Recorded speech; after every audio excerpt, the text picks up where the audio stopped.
Okay, my thoughts on the iPad 2. First of all, I don't really follow new technology. I am more concerned with how much the technology I have access to can do. And actually, I'm going to say more on that in a moment. But that being said, one thing I didn't know about the iPad 2 until you brought it up, John, it's a 4:3 aspect ratio?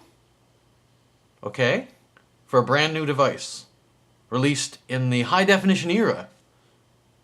And a device that you can hold in your hand that would be easy to make 16:9. All right.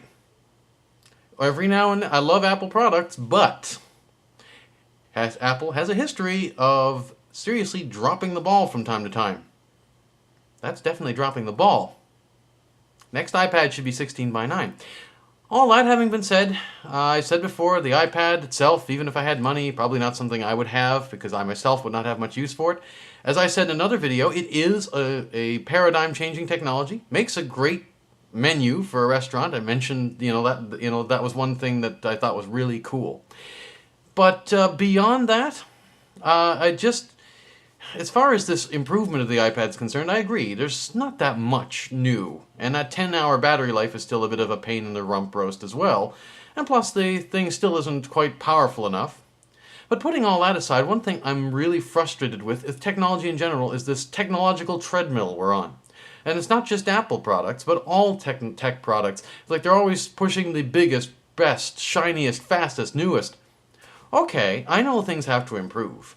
But what I can't stand is these technology companies, whether it be Apple, whether it be Microsoft or Dell or whoever, saying, well, you gotta have the best, you gotta, and really pushing it. Whatever happened to just, using something for a while? I have a blender that is 60 years old. I actually talked about that in a pre-Peddling Prince's Podium video on my channel here. I think I'm going to take that video and re-release it as a formal episode of the Podium with a few edits for length and so on. Because basically, I don't understand why people don't just simply use what they have for a while. I mean, yes, I know. Computers do eventually become obsolete or unable to do the latest, greatest things. But why are they still not good for what you have been using them for? This computer has been more than powerful enough to do the standard definition of the Peddling Prince's Podium, and I'm not made of money, so I think I can defer switching to high definition until a later date. So for right now, this computer is fine for what I need to do. Sure, it takes a little while to render the video at the quality I want, but it's not like, I'm producing video content every single day. I've got time. So for now, this computer's fine for me, so I'm in no rush to get a new machine. And the fact is, Apple technology does tend to remain more useful for longer than most technology. But even an Apple computer eventually becomes obsolete. And so I guess someday I will have to replace this, but I guess the way I see it is either they should have done something massive to improve the iPad, or leave it alone for a year or two. That's one thing I have to agree with you, John, but not just Apple.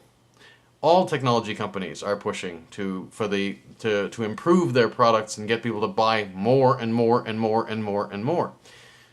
I understand that progress needs to be made, but I think that it may be time for some computer users, those who have the simpler needs, those who don't need the power, to stop and think before they jump on the bandwagon for the most advanced, the biggest, the brightest, the fastest. Do I really need this? If not, keep what you have. Get some use out of it.